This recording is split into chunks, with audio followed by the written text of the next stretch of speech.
الحمد للہ رب العالمین والصلاة والسلام علی رسولہ الکریم اما بعد فاعوذ باللہ من الشیطان الرجیم بسم اللہ الرحمن الرحیم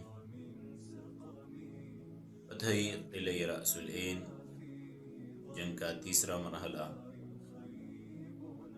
اس درس میں ہم نے ذکر کیا تھا خالد بن ولید رضی اللہ تعالیٰ عنہ نے مرج رغبان میں شہریاز پر حملہ کیا۔ جنگ جاری تھا، خالد بن ولید رضی اللہ تعالیٰ عنہ آگے بڑھ رہے تھے، لیکن شہریاز ملعون نے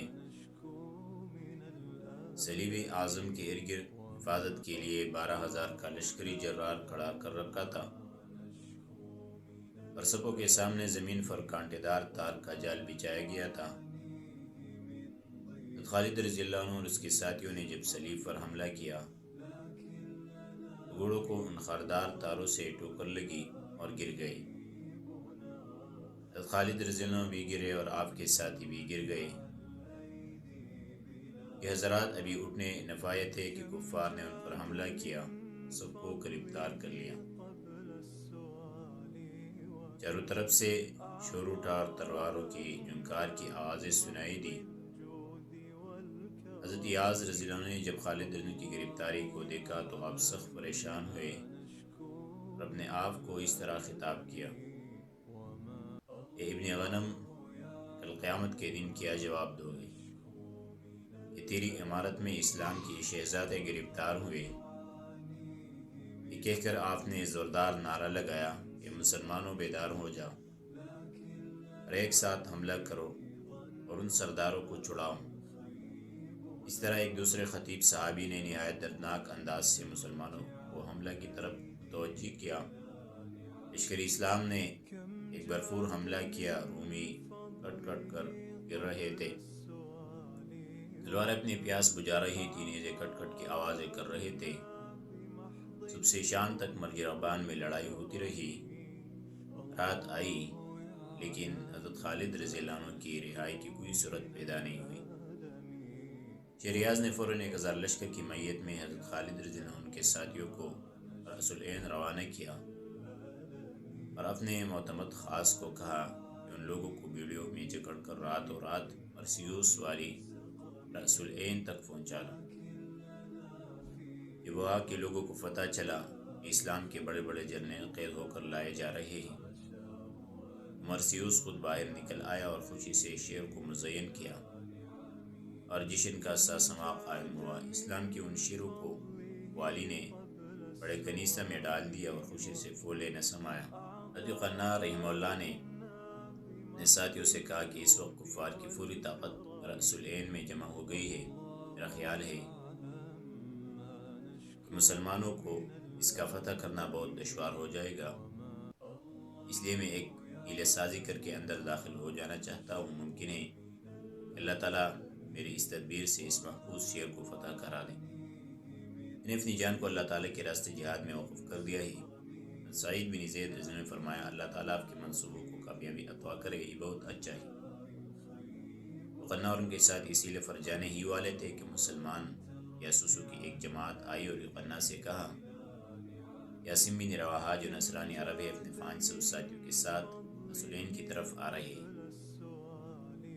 اور انہوں نے پہلے سے اطلاع کر رکھی ہے، بادشاہ انتظار میں ہے۔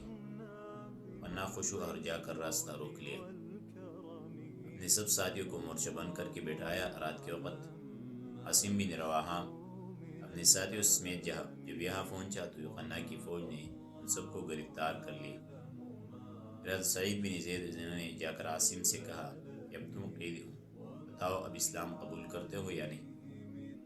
حضرت سعید رضی اللہ عنہ نے اسلام کی تمام خوبیاں ان کے سامنے بیان کی اور ان کو عربوں کا رشتہ بھی یاد دلایا اور شرم بھی دلائی کہ اپنوں کو چھوڑ کر رومیوں کے ساتھ ہو گئے ہوں۔ عاصم بن رواحہ نے اسلام قبول کیا اور اس کے ساتھیوں نے بھی اسلام قبول کیا۔ اس موقع پر قناع نے فرمایا کہ بس اب انشاءاللہ رسولین کو ہم نے فتح کر لیا۔ قناع نے عاصم سے کہا کہ دیکھو، اپنے گناہوں کے دھونے کے لیے اور جہاد میں حصہ لینے کے لیے تم اب میری ایک مدد کرو، اور وہ اس طرح کہ تم مجھے اور میرے ساتھ 40 صحابہ کرام کو قید کر کے اپنے اونٹوں اور گھوڑوں پر لاد لو، اور جب قلعہ میں پہنچ جاؤ تو علیہ رسولین سے کہو کہ جب ہم نے دریائے فرات پار کیا تو ہمارا مقابلہ مسلمانوں سے ہوا، جس کے نتیجے میں ہم نے یہ 40 آدمی گرفتار کر لیے ہیں، لیکن خیال رکھو اگر بادشاہ نے ہمارے قتل کا حکم دے دیا تو ان سے کہو کہ اب تو میدانی کارزار گرم ہے، ان کو قید میں رکھنا زیادہ مناسب ہے تاکہ ہم اپنے قیدیوں کو ان کے عوض چھڑا سکیں۔ عاصم، یہ ایک جنگی تدبیر ہے جو شرعاً جائز ہے۔ الحرب خدعہ، لڑائی ہیلوں اور تدبیروں کا نام ہے۔ راوی کہتے ہیں کہ یہ لوگ یہاں سے روانہ ہو گئے، عاصم نے اپنے ساتھیوں کو وہی چھوڑ دیا اور چند معتمد ساتھیوں کے ساتھ 40 شہبازوں کو زنجیروں میں باندھ کر چل پڑے۔ جب مقامی علو پر پہنچے تو سامنے سے نعرہ تکبیر اور تسبیح و تحلیل کی آوازیں آئی، دیکھا تو 450 سیاہ فام غلام حضرت دامس ابوالہول رحمہ اللہ ایک بہادر غلام تھا۔ شام کی جنگوں میں اس کی عظیم کارنامے ہیں، فتوحات شام کی دروسوں میں ہم نے ذکر کی ہے،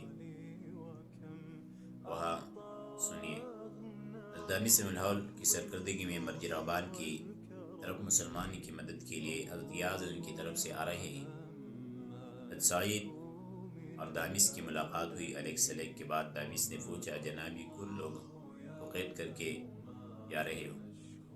سعید نے فرمایا، اپنے ہی ساتھی قنا اور دیگر صحابہ کرام ہیں، ان لوگوں نے اپنے جانوں کو دین کے لیے وقف کر لیا اور فلاں منصوبہ پر جا رہے ہیں۔ دامس رحمہ اللہ نے فرمایا کہ اس عظیم کام میں مجھے بھی شامل کر لو۔